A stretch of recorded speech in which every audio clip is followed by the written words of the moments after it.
Aš iš tikrųjų į tikėjimą atėjau iš ezoterikos pasaulio. Priklausiau tokiai grupeliai, kuri taip vadinamas New Age'as.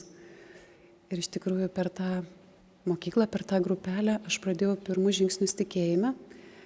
Ir mano tas tikėjimas labai toks buvo juokingas pradžiai. Ir paskui turėjau tokį kontaktą su parapsichologijos mokyklos tokia dėstytoja ir jinai man pasakė, kad aš esu prakeikta. Ir pasakė, kad čia tik jinai gali man padėti. Ir man tai sukėlė kažkokią tai stiprią abejonę, nes tai kvepėjo labai ilgų procesų ir nemažais pinigais. Ir aš tada blaškiausi visą savaitę, vaikščiau, praradus save, viską.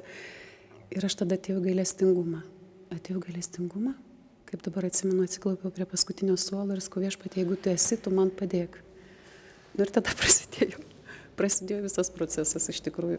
Tada atėjo pagalba ir aš buvau nustebus, kad kitą dieną aš gavau patvirtinimą per Evangelijos skaitinį apie raupsuotąjį. Man buvo pasakyta, tu nešvari. Ir aš prabudau ryte, įsijungiau Marijos radiją, išgirdau skaitinį ir būtent galvojau, Viešpats išgydo nuo to nešvarumo. Tada atėjau čia į mišias, tas pats skaitinys. Man taip dar truputėlį aiškiau pasidarė ir paskui išeinant aš skubėjau į darbą, kunigas pakėlė galvą, sako, Dievas nori, kad tu būtum švarus, eik tu švarus. Tada aš sukniubau, žinokit, pasipylė ašaros.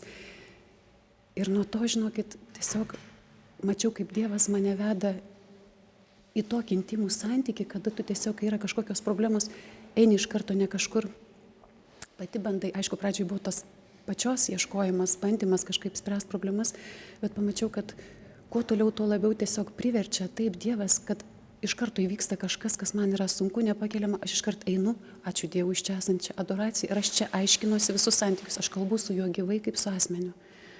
Iš karto konsultuoju su juo ir čia tikrai labai dėkoju už tą nepaliaujamą adoraciją.